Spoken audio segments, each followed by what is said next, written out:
Bismillahirrahmanirrahim. Assalamualaikum warahmatullahi wabarakatuh.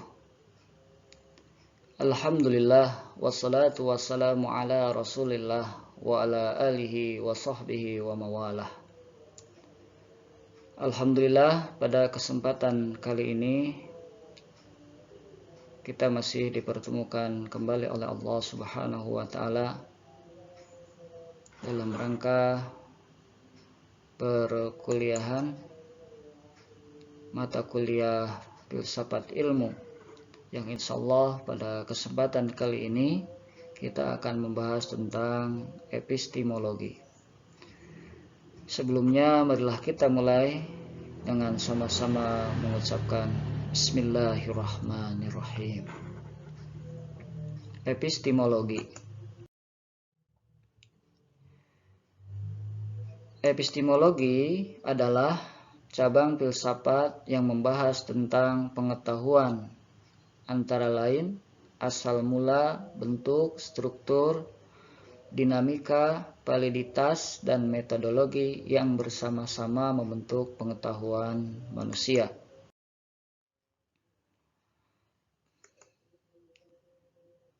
Ada sumber pengetahuan. Dalam ini muncul 3 pandangan. Yang pertama yaitu rasionalisme, yang mengatakan bahwa sumber pengetahuan muncul dari rasio ataupun akal manusia. Terus yang selanjutnya ada empirisme, yang menyatakan bahwasannya sumber pengetahuan adalah indera manusia.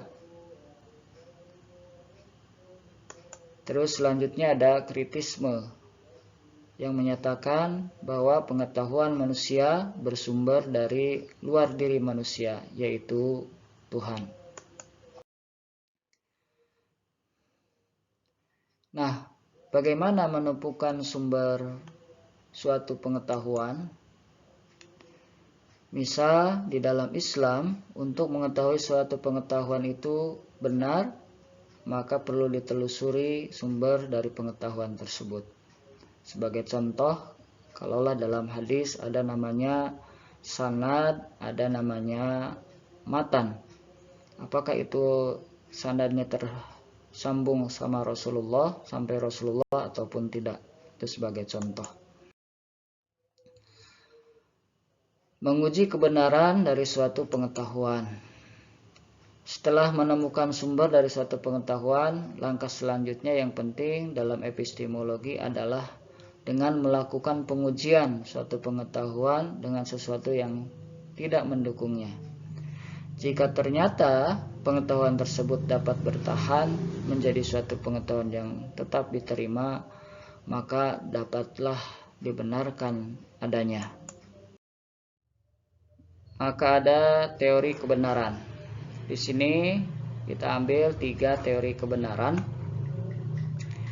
Yang pertama, kebenaran saling berkesesuaian.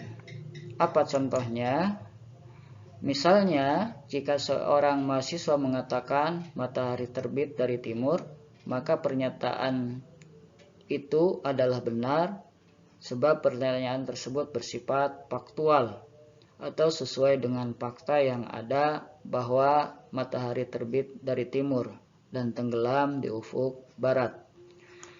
Teori yang kedua, kebenaran saling berhubungan. Misalnya, kita menganggap bahwa maksiat adalah perbuatan yang dilarang oleh Allah, adalah suatu pernyataan yang benar. Maka pernyataan bahwa mencuri adalah perbuatan maksiat, maka mencuri dilarang oleh Allah, adalah benar pula. Sebab pernyataan kedua adalah konsisten dengan pernyataan yang pertama. Teori yang ketiga, kebenaran diputuskan atau dikemukakan oleh pemegang otoritas tertentu. Sebagai contoh di Indonesia, mengenai penetapan 1 Syawal, sebagian muslim di Indonesia mengikuti fatwa ataupun keputusan pemerintah MUI atau pemerintah. Sedangkan yang lain mengikuti fatwa ulama tertentu atau organisasi Islam tertentu, masyarakat menganggap hal yang benar adalah apa-apa yang diputuskan oleh pemerintah atau organisasi tertentu, walaupun tak jarang keputusan tersebut bertentangan dengan bukti-bukti empiris. Inilah penjelasan tentang epistemologi ya. Kalau di dalam Islam nanti ada epistemologi Islam ya. Ada burhani, bayani, dan seterusnya ya. Insya Allah nanti ketika mendapatkan referensi Bapak akan jelaskan di kemudian hari insya Allah. Ini saja yang dapat disampaikan.